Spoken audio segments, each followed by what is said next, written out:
Now today, timing is everything, and we happen to time our speaker today probably riding the biggest wave of her life. You saw her, she was on the front page of the LA Times earlier this week and has been involved in a large dispute with the food babe. But to introduce her today is our own chairman of the board, heavyweight debater in his own right, Eddie Tabash, everyone.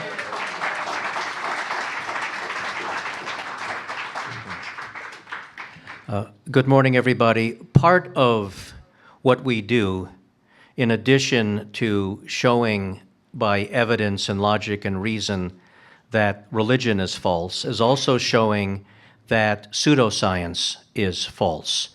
And this is the first time that we've ever had a speaker within 3 days of their getting a front page article about themselves in the Los Angeles Times. And I think it's absolutely incredible that we have somebody this talented, this brilliant, and this funny taking on the purveyors of nonsense. Yvette D'Entremont had a very busy and exciting week, as you saw in Thursday's LA Times.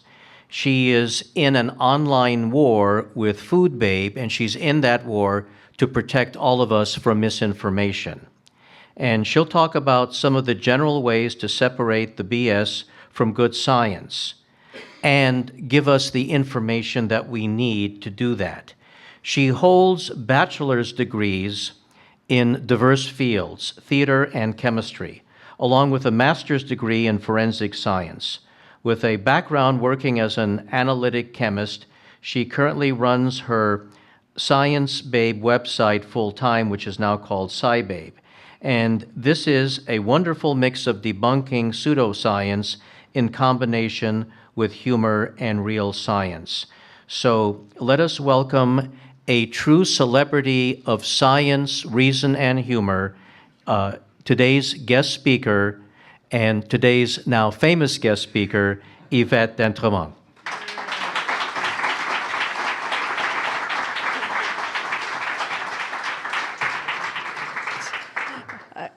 I'm way not going to live up to that. I'll do my best.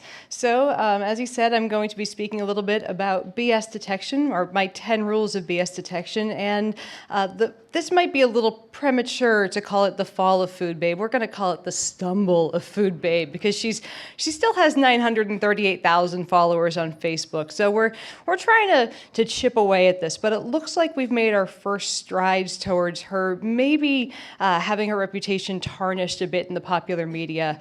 So here's on with the show. But I also like to do something like this, a little bit of me being goofy, because who doesn't like a babe who can pick at the babe title a little bit? Because I certainly don't take it that seriously. But when I started my website, so first part one, rules of BS detection. When I started my website, if ever I got something like this, and I like to work a lot with memes, I would look at every single point and try to see if there was any veracity to it. Something like this, salmonella. What does it do with salmonella? Does it make it stronger? Does it get rid of it? Let's see, for promotion of lymph flow, how does it do it? Bladder infections, what's the dosage for it? Regenerate connective tissue. Are we putting it on amputees? How could this possibly do all of these things? And after looking through and debunking every single one of these, all I could find for something like this was that it makes stuff smell like lemons. And maybe possibly grass. So there really wasn't a lot of veracity to this. And I thought there has to be a way for people to look at something like this, and instead of looking up if any of it was true, just look at this, make a snap judgment on it, and go, this is BS, not spend any more time or money on it. But the problem with this is that, of course, we think everything, right? Everything on the internet is true at first. And I know this is very silly to think about, but here's the thing. We have to parse through all the information on the internet and make a judgment on whether or not it's true. And there's so much information out there. And we have to think, how can we tell if something is reputable or not? How can we tell if that article that says a study in 2011 says, well, where's the study? What's the reputability behind it? And I want people to start thinking when they look at something and start thinking very skeptically if what they see is true. And it's hard to tell if you're not trained where the line of demarcation is between science and pseudoscience. So the point of this is to give people some guidelines to be able to see if what they're looking at is science or pseudoscience. Now, there is another reason why this slide in particular isn't true, because obviously Abraham Lincoln said this. Obviously. It's, right?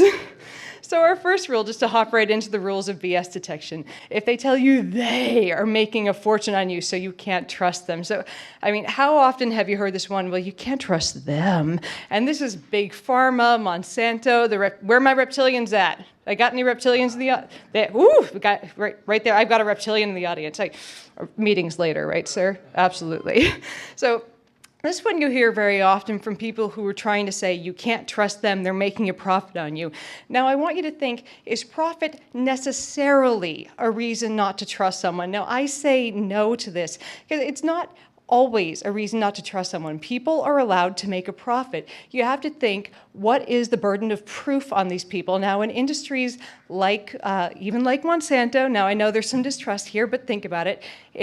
Because I used to be a pesticide chemist, I used to see what the burden of proof was on these. And in industries like the pharmaceutical industries, there's a huge amount of burden of proof on these industries before they put a product onto the market. Working at a pesticide company, there were times when I would put 2 weeks of work into recalibrating an instrument that wasn't working correctly before I could release test results. So when people say they don't put any testing into something, when people say with GMOs in particular, there's no safety testing on this. Yes, when I put a pesticide into the market, I would basically lick the vial and say, yeah, it's probably not going to kill you. That's really not how it worked. It's just to clarify. But this is always mistrust of something that you don't see the inner process on. It's mistrust of a corporation. And the other thing that you'll hear sometimes with places like Monsanto, I'm not sure how visible that is on the chart, you'll hear sometimes they've paid off anybody who gives information that you can't hear too much about. Monsanto is about the size of Starbucks or Dish Satellite TV, and you hear information from them that GMOs are safe.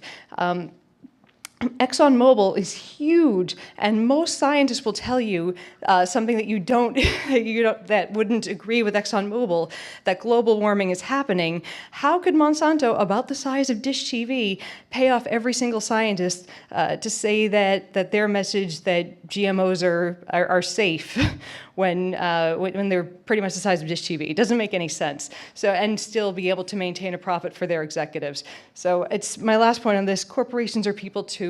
I say this kind of because people get mad when I say it. It's not because I agree with the original politician who said it, but because you have to think, there are people behind these corporations. There are scientists like me. There are scientists who have dogs and families and who are going to eventually eat and use the products.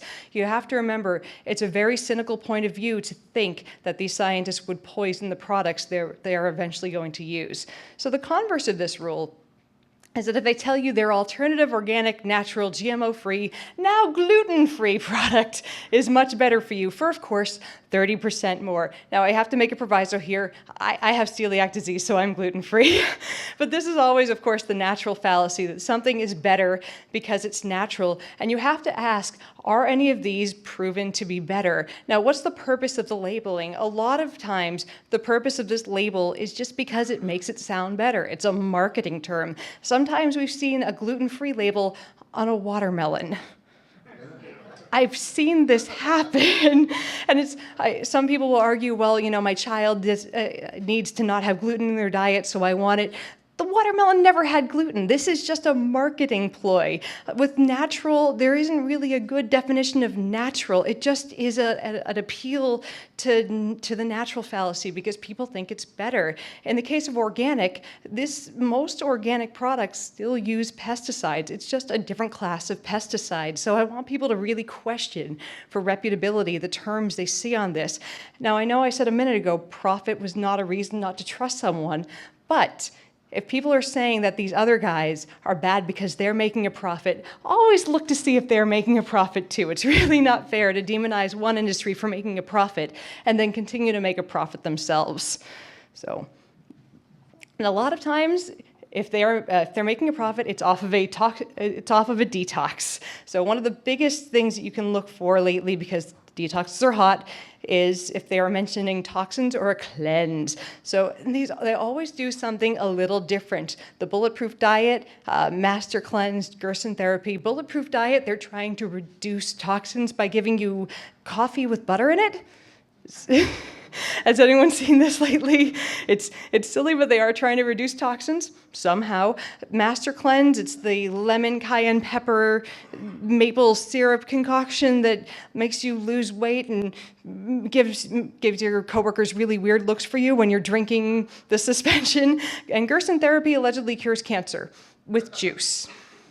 I don't know either. So you have to wonder when people are recommending these cleanses what their expertises are. It's rarely a person who has an MD, and it's rarely a registered dietitian.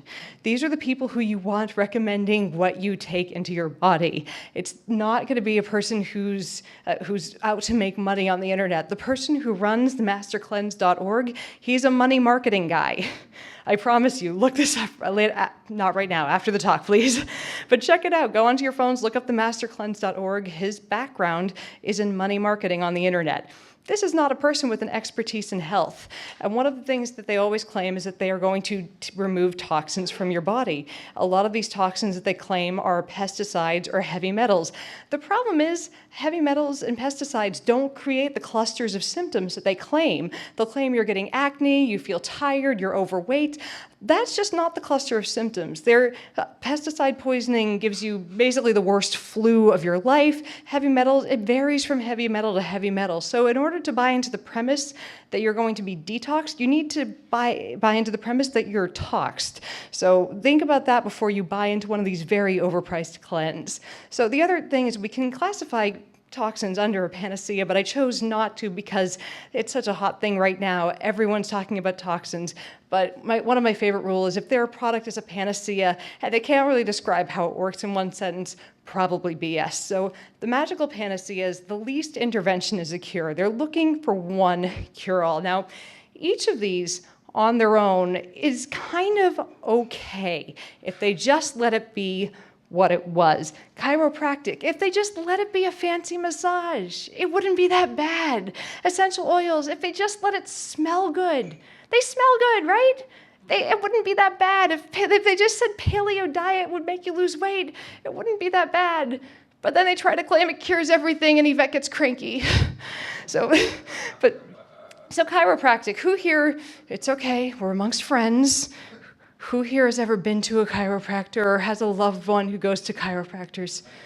I forgive you, it's all right. So the problem with chiropractors is the field of chiropractic started when a magnetic healer said that he restored a person's hearing by cracking their back. I promise you I couldn't make this up if I tried. This is a thing that happened, it's real. And now they're claiming, not all chiropractors, just most chiropractors, they claim that by stimulating nerves in the back, they can heal the rest of your health because everything in the body is controlled by nerves. So they're helping the rest of your health by cracking your back. This is like saying that we're going to fix your plumbing by working on your electricity. This is not how that's not how any of this works. It's just not true. Like I said, if they stuck to saying it was a good back massage, it would be fine. But it's not how medicine works. They present themselves a lot of the time as being a doctor. It's not on point, it's not accurate. Please, if you're looking for relief of back pain, stick to a physiatrist, maybe a massage therapist. Essential oils. I believe it was doTERRA, they were served with a letter from the FDA for claiming they could cure Ebola. Please stick to medicine. These people will get a training course that lasts them a few weeks.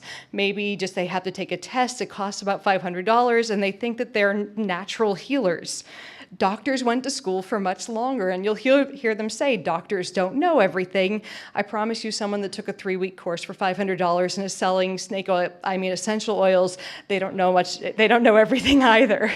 So, and lastly, the paleo diet. Now, whenever I bring up the paleo diet, I hear someone say, but it worked for me. Now, I understand when you cut calories, you will lose weight. This is the law of thermodynamics.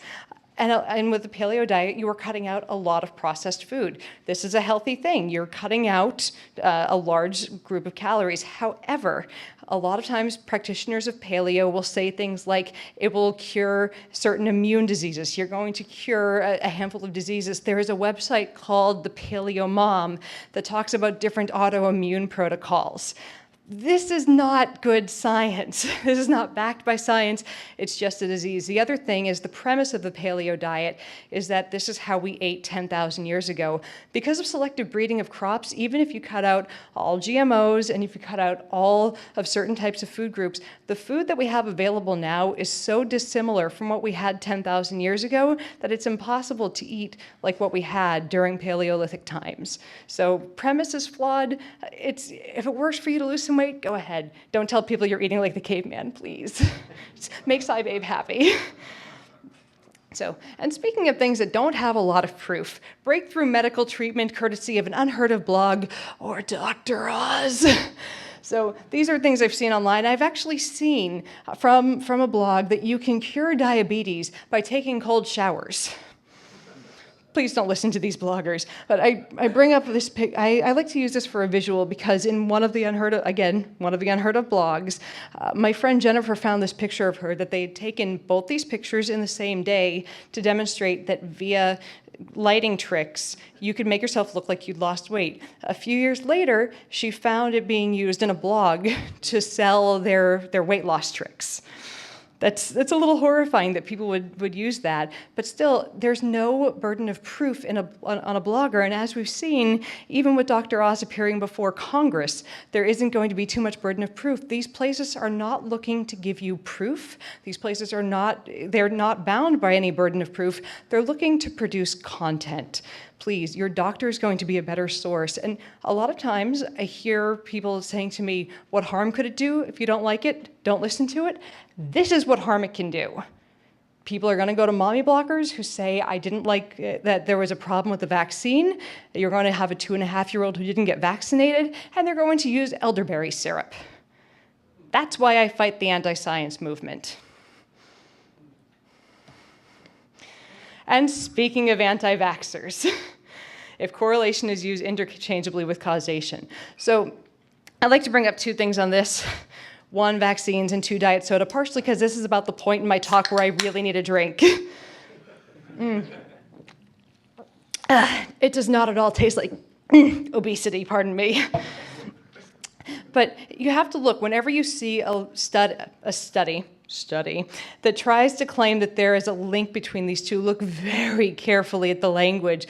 There have been no studies that attribute autism to vaccines or weight gain to diet soda. You're always going to see language that very, very carefully tap dances around it. So I want to bring up a few very spurious correlations.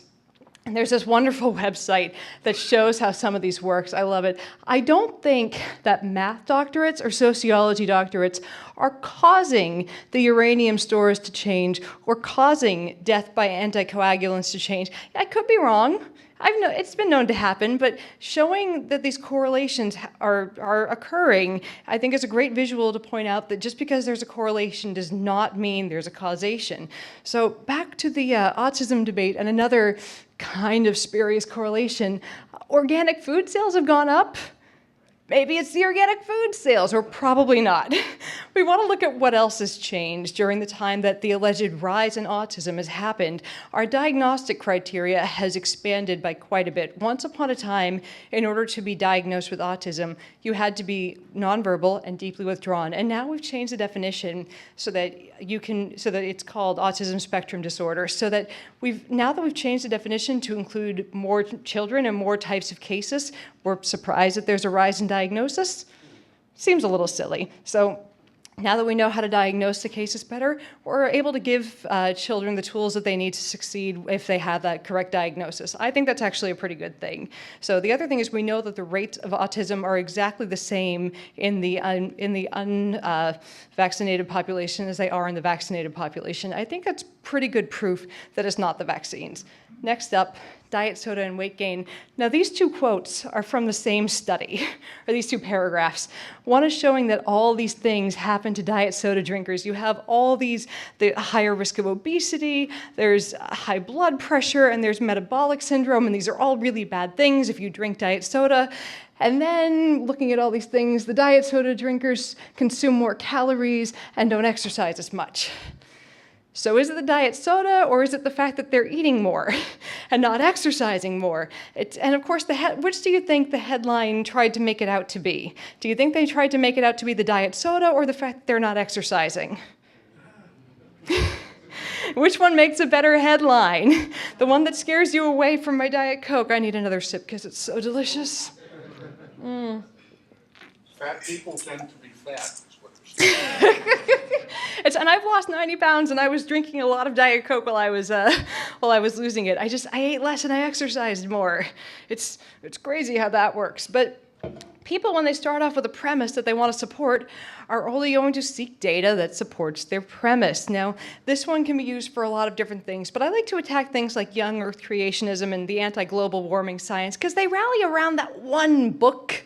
There's one particular book that those folks like to try to support. And I like to remind people, science starts off with a hypothesis and seeks if it is, or just as importantly, is not wrong.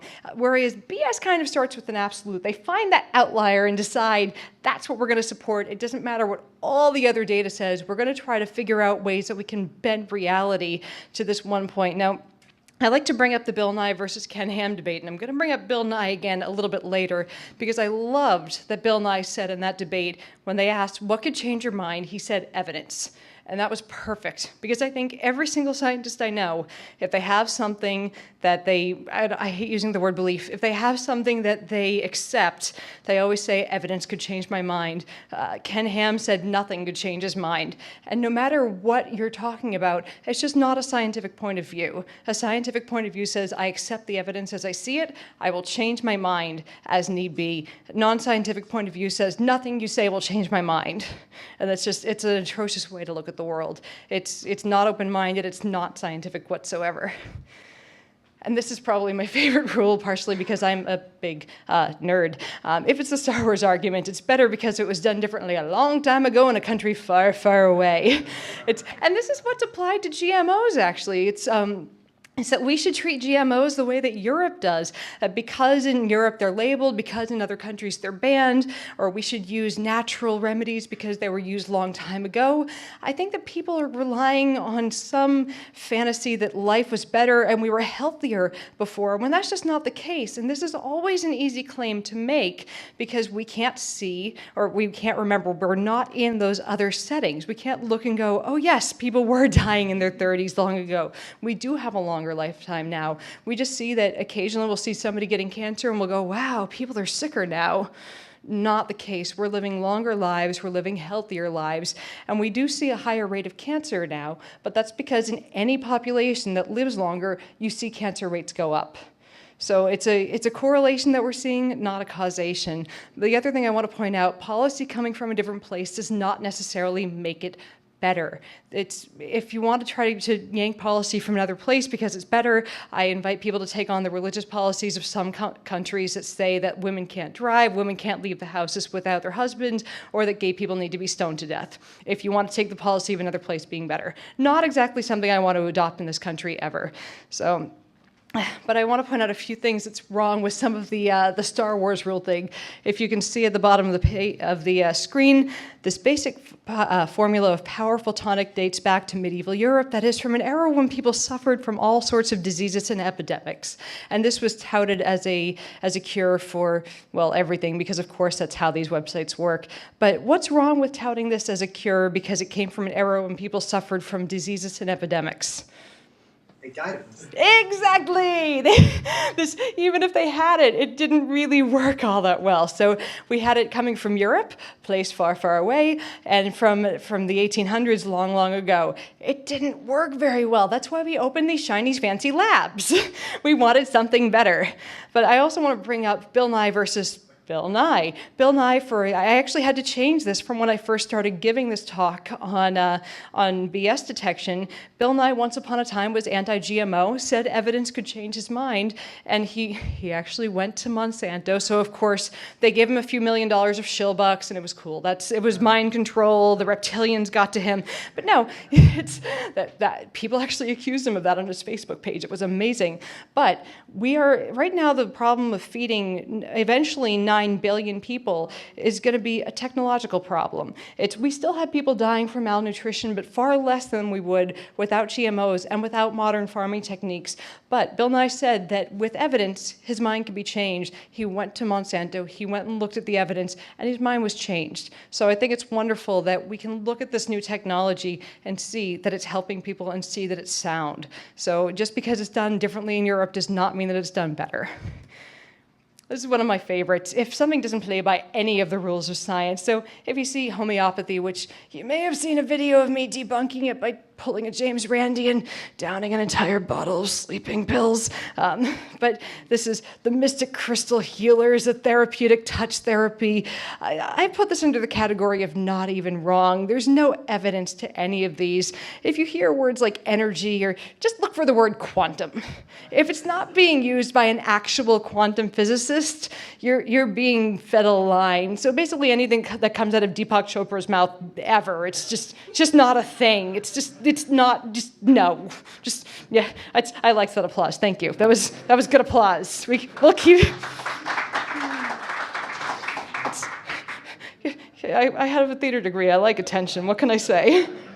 And lastly, for the first part of this, it's the miraculous story of an alternative medical treatment working, and I like to focus on the cancer cures for this. Now I bring up forks over knives because even though forks over knives was kind of a diet plan, they dabbled in cancer woo, and this was so dangerous to me. There's also Gerson therapy and Brzezinski's therapy. Now Ruth Heydrich presented herself as someone who a vegan diet cured her of her breast cancer. She left out in the documentary Forks Over Knives that she had surgery to remove the tumors. I don't understand. I'm horrified by that, because who could, go through a life-saving therapy and then try to claim that vegetables fixed it? I'm horrified that she would do that to other people suffering from cancer. Chris Carr, she still has cancer, and she's the one that did the documentary Crazy Sexy Cancer. I don't find cancer crazy or sexy. That could just be me. I'm glad she's still alive. I'm glad she seems to have found a way to thrive under seemingly impossible circumstances. But it's horrifying to me that she is selling cancer as a lifestyle. And of course, it's a vegan diet and green juice enemas. I got nothing.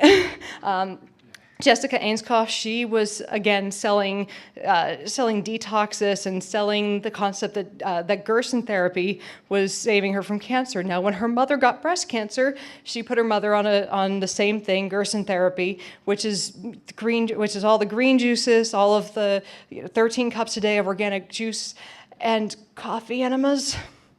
Anybody craving a pumpkin spice latte? And sadly, and she was making money giving speeches, selling 10-day detoxes, and up until she died I believe in January. And this is horrifying to me, because I don't know who the victim here was. Was it Gerson? Was it her? Someone here was a victim of horrible information. And this just scares me. This is why we need to fight this. We need to go out and get people to understand this information is not just a little bit of tomfoolery. This is dangerous. And Kim Tingham went on Oprah and said after reading The Secret, she was going to think her cancer away. She's not thinking much of anything anymore, and this is horrifying and sad to me.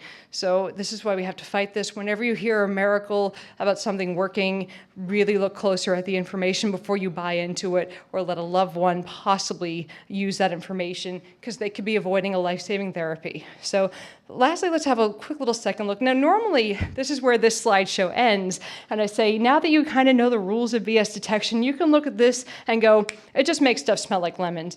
But instead of trying to apply all our information here, we're going to apply it to a bigger target.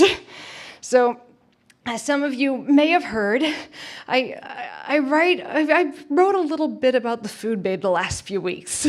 We had a little bit of a kerfuffle, and the Food Babe had I had a better few weeks than she did. So it's most of the time, if somebody gets one of these rules and, breaks them, you can say that they're guilty of selling a little bit of BS, bad science, or bullshit. In the case of the Food Babe, I looked at all of my rules and I figured out she was guilty of breaking every single one of them.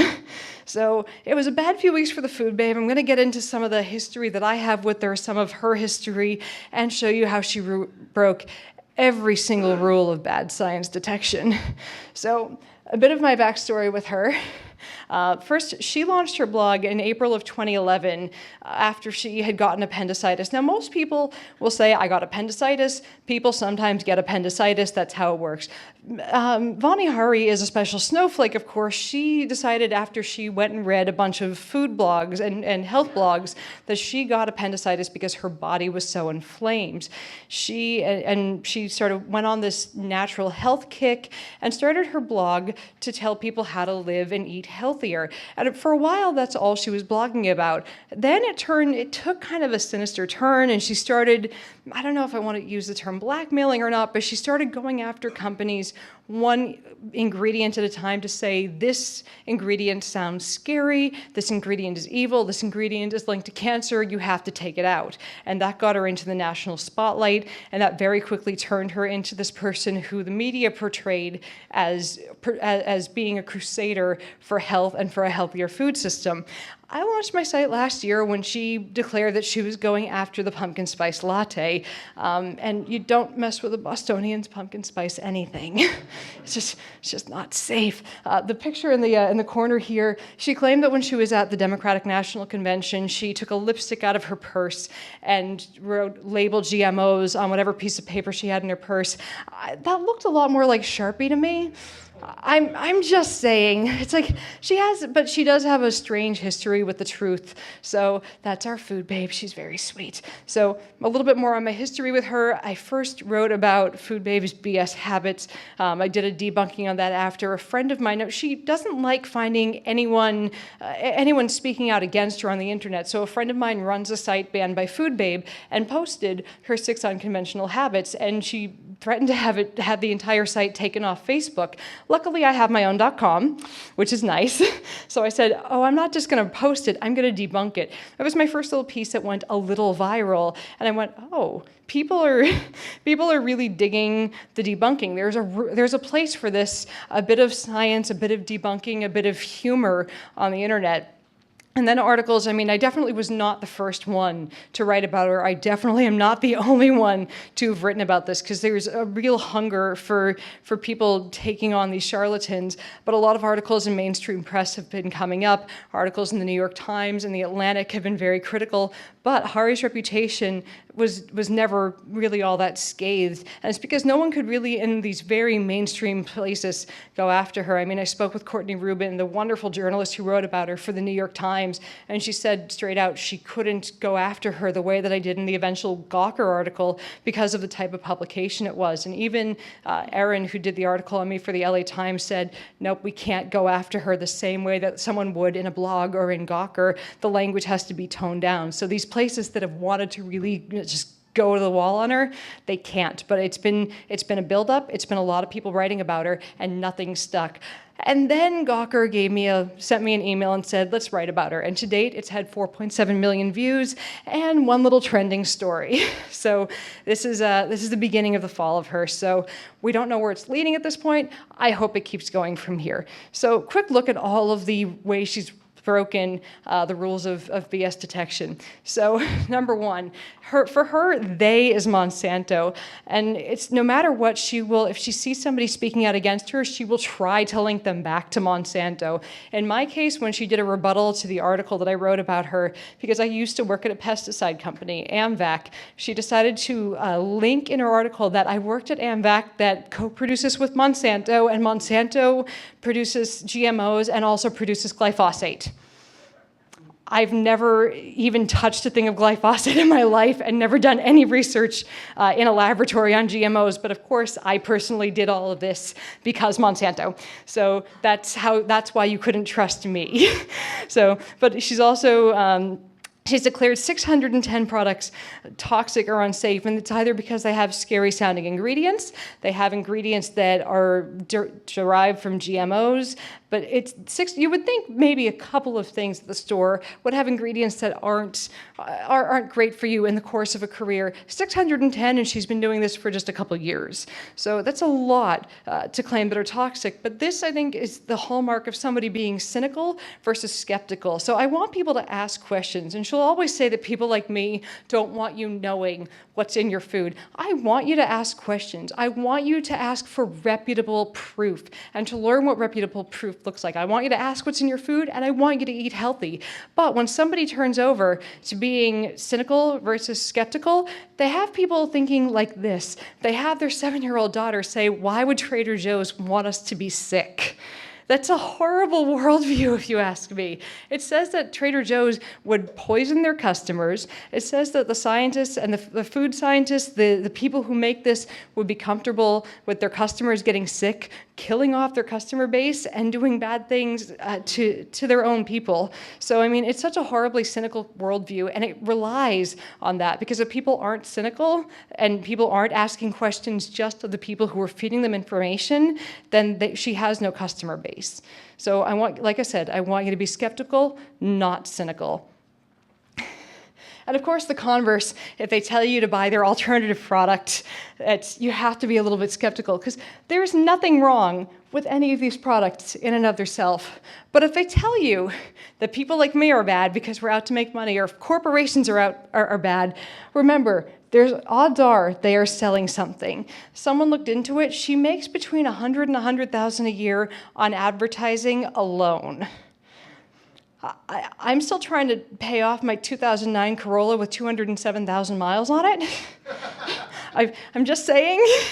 But there's, like I said, nothing wrong with making money. But in her case, she's telling everybody that if you don't buy these, the competing products are going to cause cancer, or that you don't care about your family if you buy the competing products, or that you need to detox. And of course, buy her detox if you're going to buy the competing products. And of course, detox, detox, detox. Now, I looked through her site. There are 28 blog entries mentioning detox. She recommends, and she does this, she dry brushes her skin twice a week to remove the toxins from her skin. And I don't know anyone who would even if you bought into the premise that you need a detox, I don't know anybody who would less need a detox because she allegedly doesn't consume any toxins.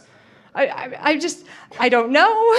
Maybe I don't woo hard enough. I don't BS hard enough to understand how this works, but this is how she works. But she recommends detoxing salads, detoxing juices, going gluten-free, dairy-free. And again, this bugs me because I actually have to be gluten-free. But again, I always tell people to ask, what's in the cleanse? How does it work? So I actually looked at her sponsor, Suja, to figure out what's in it. Now, she said about the pumpkin spice latte that it's bad for you because it has 50 grams of sugar. If you look at the one second from the right, 42 grams of sugar.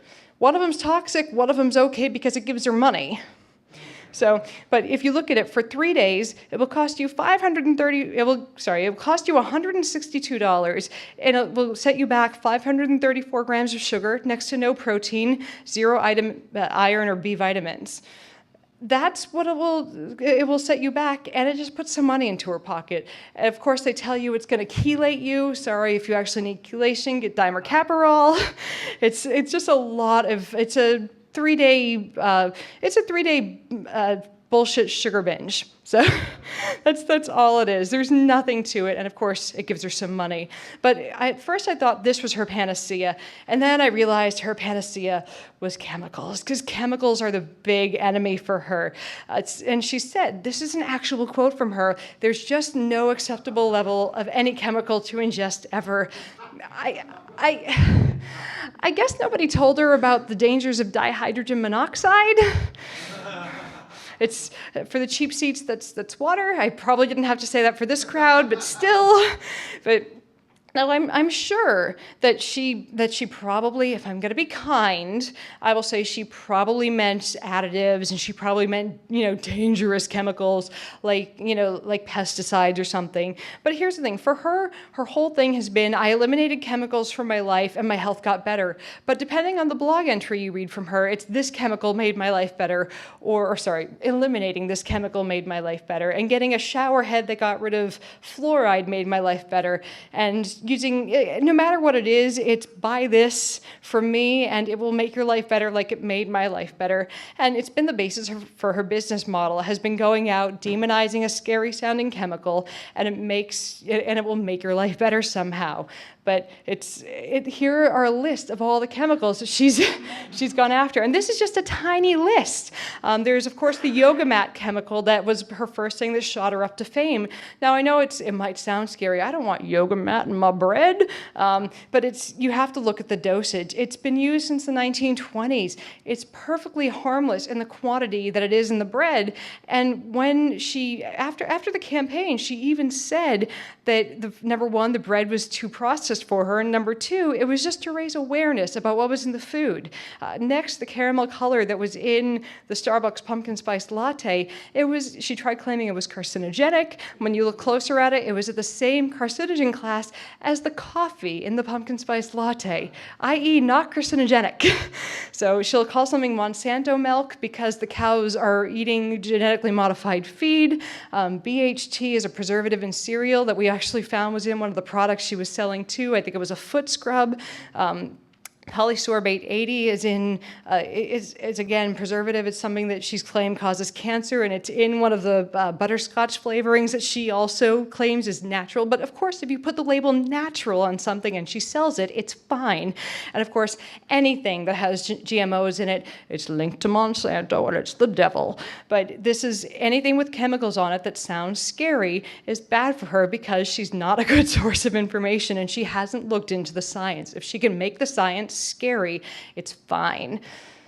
So I like to go back to, again, she's not a reputable source of information. So whenever she attacks something that's scientific, instead of giving you a reputable way to fight something, she goes back to use something natural. Now she's wiped this off the bowels of the internet now, but enough people have screen capped this that this is absolutely something she said. A few years ago, Angelina Jolie underwent a mastectomy because, a history of breast cancer. This is, personal choice based on family history. Angelina Jolie made a choice with her doctor, wise decision. There was, the backlash from Vani Hari was, you should probably just eat vegan food. This is horrifying. Now, don't get your medical information from an unheard of blogger. This was horrifying to me. This is not a good place to get your information. This is somebody who's just trying to put out content. The other thing I always like to say, remember, this is someone who's going to tell you doctors don't know everything. She attacked the glucose test, what's it called? The gestational diabetes test because it had chemicals in it that she thought sounded scary. It had GMOs and dyes in it. Now, the reason that they use this type of concoction is because it's shelf stable and because they know exactly how much glucose and how fast it should absorb. And she told women not to take this test when they go to their doctor's office. And this is a test that women need if they're pregnant. This is why we don't trust internet doctors who don't have any qualifications other than failing out of Google University. So not a good idea. So the one thing you would expect from someone who's a self-made advice person on food is maybe not to talk about vaccines. Oh, she went there. The flu shot has been used as a tool of genocide. I don't know. She's claimed she's not anti-vaccine. She's only anti-flu vaccine. A friend of mine actually went to one of her talks recently and asked her what she thought about vaccines. She said she was still looking into it. I think she's done enough looking into it, but if she says things like this, and we found her reasons for being anti-flu vaccine, she says it's because of the list of chemicals that are in it, and she wouldn't eat this, never mind inject it into her body. I don't want to speculate on it, but when she's against getting a vaccine for something that kills 31,000 people on average per year, I'm going to go ahead and say that she's at least pro-death by just the flu. So... Next up, if she starts with a premise and seeks only data that supports it. Now, this is one of the rules that you can use for a couple different things, but the premise for her is that her stance is always right and dissent is conspiracy. Now, I think this is the rule that kind of applies for conspiracy theorists. She has gone after every single scientist and every single journalist that's gone after her, and most of the time the press is really good about not doing ad hominem attacks with her. On my website, I ban people who do anything other than go after the science, and that's pretty much everyone who goes after her. But for her, this is a screen cap from her site. Their agenda is clear. They want you to believe that GMOs are safe. Anyone who disagrees is untrustworthy. And the companies care about our farmers, families, and a sustainable environment. Well, yeah, of course we do, right? She thinks this is a conspiracy. So you present the scientific fact as agenda and just go on to discredit everyone. If anyone saw this, she attacked Neil deGrasse Tyson. She tried saying, "Can someone explain GMOs to this famous scientist?" Oh, Food Babe, I hardly knew you. And that was one of the places where I really started paying attention to her because I saw she's attacking Neil deGrasse Tyson, but it's not just him. At one point, she tried attacking Kevin Folta, and she'll go after credentials. She tried saying Kevin Folta wasn't allowed to talk about health because he was a GMO researcher, as opposed to her, who's a computer scientist.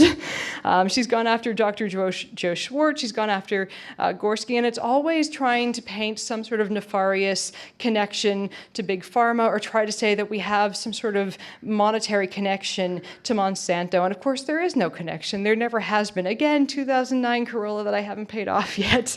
But there's never a connection. She can never prove it. And she tries saying that we're biased and tries saying that there's some sort of reason that we're not on her side other than the fact that she's just wrong. It's never that she's wrong. It's always that we're biased. So if you get to... I think there's an old phrase that there's always one asshole in the group. If it's not the person to your left, it's not the person to your right. You might want to keep looking right in the mirror. Moving on. So if all these people are starting to disagree with you, maybe want to look a little bit more at yourself. So moving on.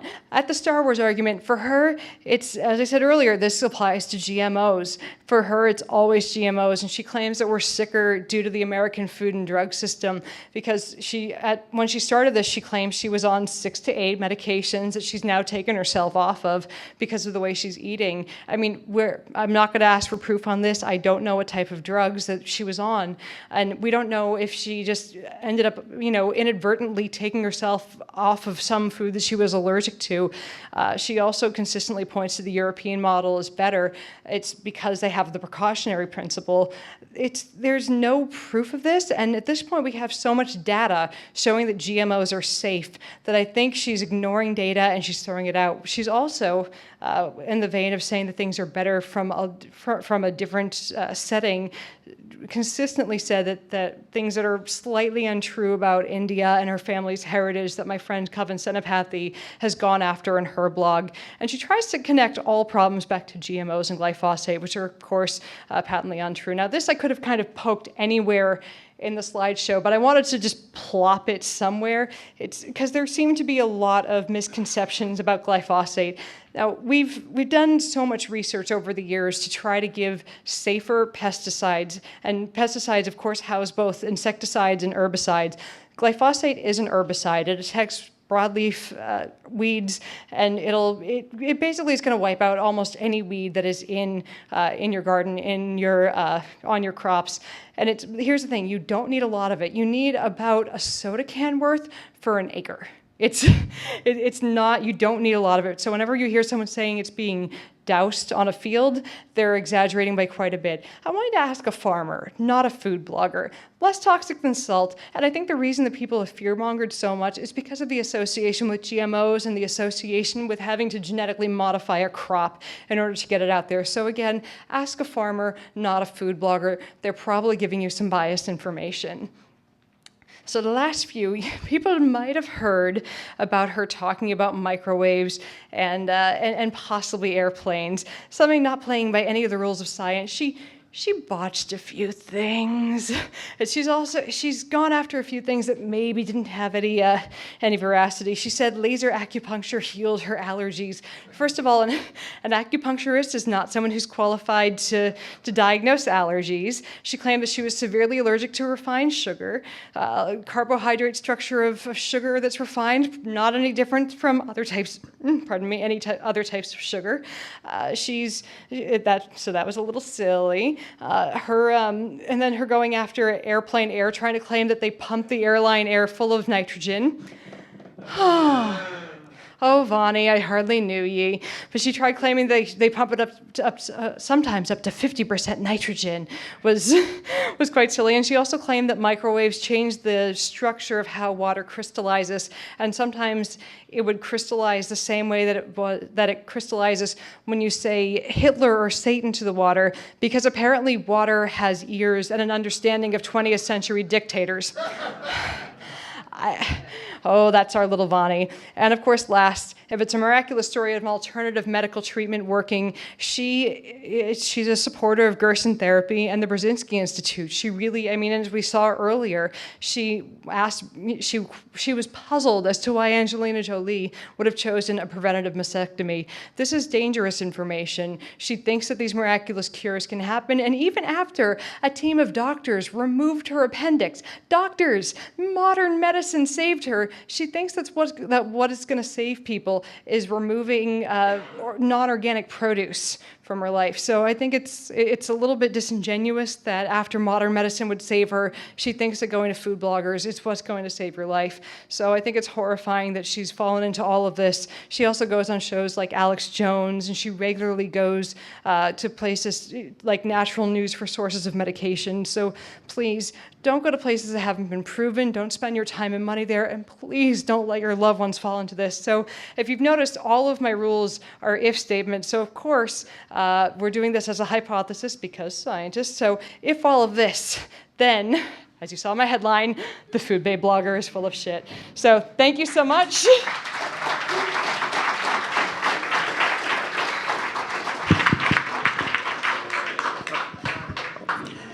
Roundup, is that glyphosate? Yes, Roundup is the commercialized version of glyphosate. Correct. Do you ever shop at Whole Foods markets? LOL. Occasionally I'll shop at one of those places because they have the gluten-free products that I like, because again, celiac disease, but I try to avoid organic because I'm not giving them the extra money, so. If Monsanto and all these chemical companies that put chemicals all over our foods are so against labeling, why is that? Well, actually, I'm against labeling too, because why would you label something that's safe? Because they haven't proven it's safe. Yes, they have. How? It's because we're alive. Oh, I see. Okay. Well, also, here's the thing. The organic companies put organic pesticides on things, too. There have been studies over and over again showing that their products are safe. And as I said, I used to work in pesticide testing. I personally worked on the safety and purity testing of pesticides. And as I said, I promise you, I didn't just lick the vials and then go back to my office and watch porn all day. It was only an hour or two max. Max.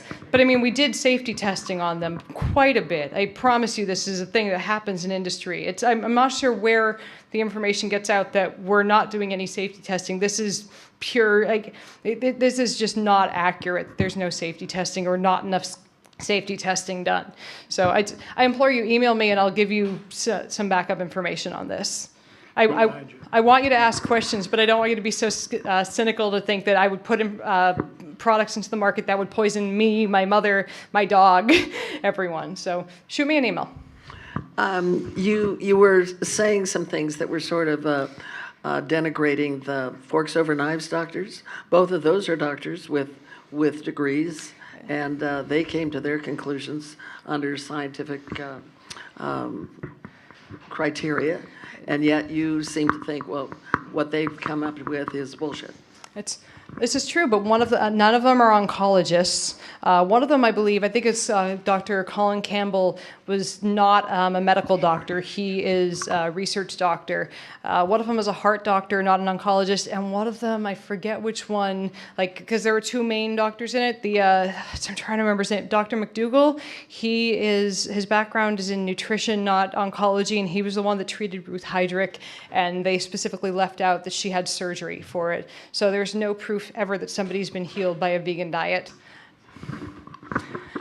How do you feel about carcinogens? You'll have to be more specific. Howard Lyman told Oprah Winfrey that 75% of the carcinogens you ingest are in the meat that you eat. Oprah responded that that's enough to make me swear off burgers for life. And subsequently, she was sued by the Texas Cattlemen Association and spent 2 years doing her show down in Texas because of it. Now, if 75% of the carcinogens you ingest are in the meat that you eat, is it wise to maybe even cut back on meat? I don't eat a lot of meat myself just because it's not what I like to eat in my diet, but it's as far as 75%, I think it depends on where you're getting your meat. Did the cow smoke a pack of cigarettes before they were slaughtered? So I'll have to look in that. I don't like to speak on anything that I haven't done my research on first. I think is that fair? Generally, what do you feel about carcinogens? Don't eat carcinogens. I would like you to not eat asbestos for breakfast, sir. But I mean, here's the thing. Look at the class of the carcinogens, because if somebody tries telling you that something that's in class 2B carcinogenic is horrible for you while they're drinking a glass of wine, that's pretty disingenuous, because group 1 carcinogen is proven to be directly related to cancer, while group 2B carcinogen has never directly been linked to cancer. So things like coffee are grouped as a carcinogen because they have acrylamide in it, which is which has never directly been linked to cancer, even though it's been shown, like in a petri dish, to maybe push cells towards being dysplasic. I might be using that term wrong grammatically, but moving on. This is not something I want people to worry about. I think I want people more to be worried about drinking too much and smoking too much, as opposed to the acrylamide in their coffee. So all things in moderation, even moderation. But please, avoid cigarettes and getting binge drinking too much. And as for meat in your diet, I tell people moderation. Like lots of fruits and veggies. It's okay if they're not organic, and be moderate with your meat consumption.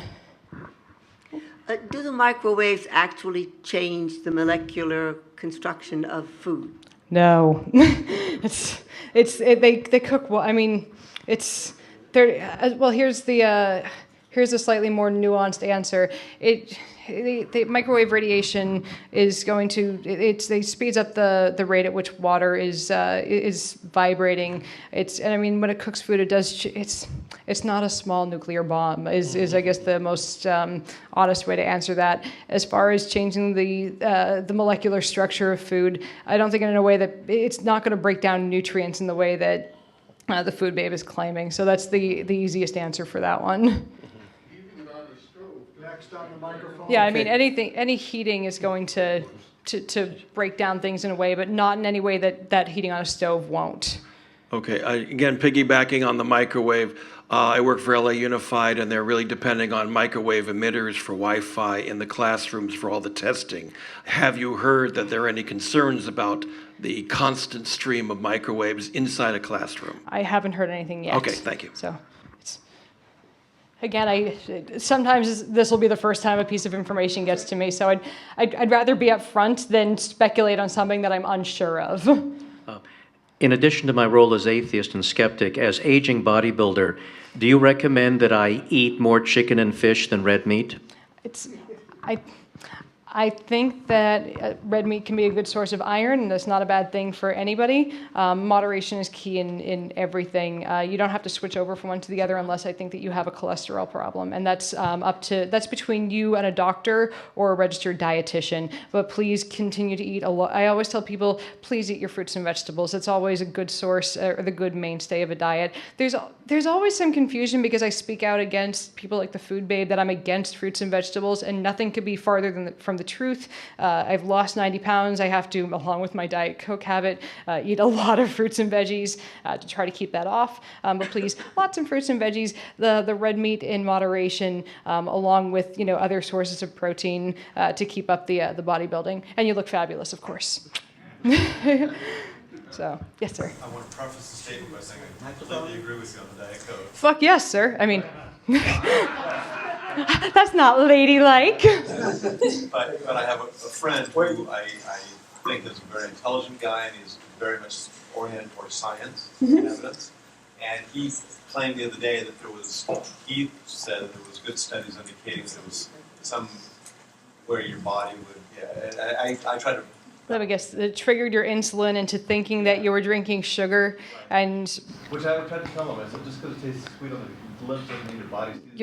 ask them to find the connection between your tongue and your pancreas. Your pancreas doesn't have a brain. That's silly. But are there any studies at all that even seem to indicate that? I've never found one. They're all. I mean, here's the thing. They're starting to find. I've seen people debunking back and forth whether or not there is a link between some sort of gut bacteria and the artificial sweeteners, and I've seen people starting to debunk those. I'm still waiting to see if there is a strong connection. Now, I probably drink a little too much Diet Coke. I love Diet Coke.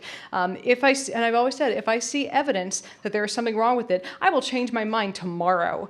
I'll change my mind yesterday and tell people, mea culpa, I was wrong.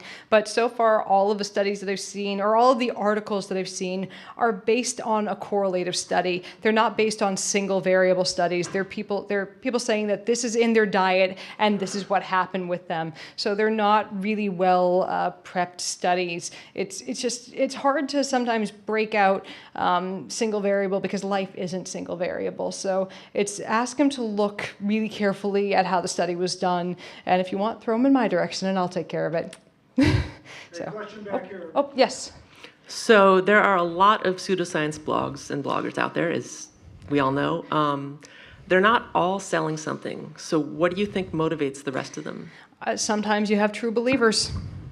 Sometimes they've seen, anecdotal data. Sometimes it's, I just know. There are a lot of cases where, I've seen a lot of them start up blogs after they think they saw their child, I hate to use this phrase, turn autistic after their shots. That's just when they start seeing the signs of autism is at a certain age. And they'll start doing it because they want to start warning people about what's happened to them. And these people are true believers. So, there are some people who I feel like we are never going to reach, and that's unfortunate. But as I've seen people who work in politics say, you have to go for the swing voters, have to get to people so that they know how to see if something is good information or bad information before they get sucked into the true believers. So, yeah. It seems like a lot of work to make a site like that, and to pull all this, I don't want to call it evidence, but okay, supporting points that don't really hold up as soon as you scratch the surface, and it's pretty easy to debunk. So I wonder why all their energy, and we don't know the answer to why they do what they do, but why do people go to church? I don't know that either. No one's paying them. It's okay. Eternal life. They think this is going to save them, and they think they found their Jesus. It's organic food is their Jesus. Homeopathy is their Jesus. There is a woman who is a veterinarian in Long Beach who does nothing except for go on Twitter and tell people that I need to be neutered. So this is what this woman does with her free time, and she's not getting paid for this. So this Church of CFI will save you. Yes. Okay, a couple more questions. So thanks for your presentation. Oh, thank you, sir. You're welcome. When you cook vegetables, does it degrade the vitamin C in the vegetables, and if so, how much? Can I pull a number out of thin air? I know that I'm me stutter pretty today. I know that some amount of heat does degrade vitamin C, but it's not a reason not to cook vegetables. Get plenty of fresh food along with your cooked food, and you're going to be fine in terms of your vitamin C balance. Just, please eat some oranges in the day, and you'll be fine. I know there are some fruits that have over your recommended daily amount of vitamin C in them, so you'll be fine. But there's no reason not to eat cooked vegetables due to degradation of vitamins. So I wish I had a number for you.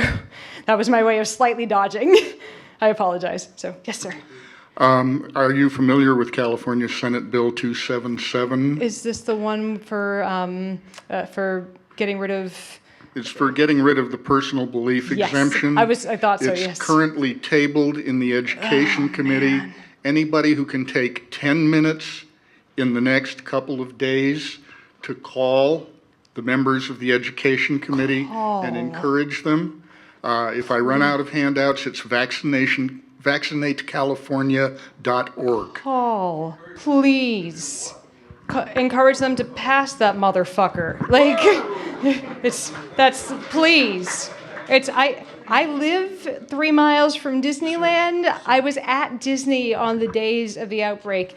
I only knew that I was behind on a booster because I run my website and took the CDC quiz seeing when I was due on my boosters and went, oh my God, I missed a booster somewhere along the way. So it's only because I run SciBabe that I had my booster 2 months before the outbreak. So I'm really glad I didn't get measles. I really want other people to not get measles too. So please, please, please, please, call your congresswoman. Half of the people have been vaccinated. No, they hadn't. So I'm sorry that you don't know. I'm sorry that you're not accepting of the truth here, but most of the people had not been vaccinated that were victims of the outbreak. And here's the problem. It's their children, not the anti-vaxxers, that are getting sick. Now, I would like to stress that, her great success is due to the success of social engineering. If you could tell me what made people paid $3 for a small bottle of Fuji water. Well, it's from Fuji, so it's better. And actually that one is I looked it up. That one is from Fuji. So I don't think it's any better. It's a pretty bottle. But there was Penn and Teller did an episode of bullshit on bottled water, and this was an amazing episode. They filled up a bunch of bottles, pretty fancy bottles, and they gave them pretty fancy labels, and they filled it up with a hose with New York City tap water, and they had a bunch of people saying there's effervescence to it, and it tastes good, and this one tastes better than others, and it's all marketing.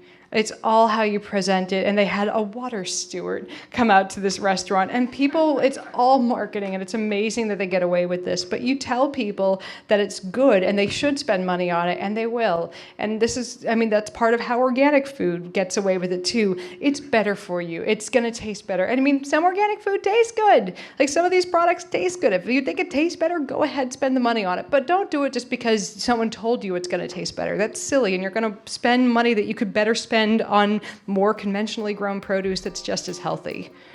Let's end it there. Thanks, Yvette. Thank you.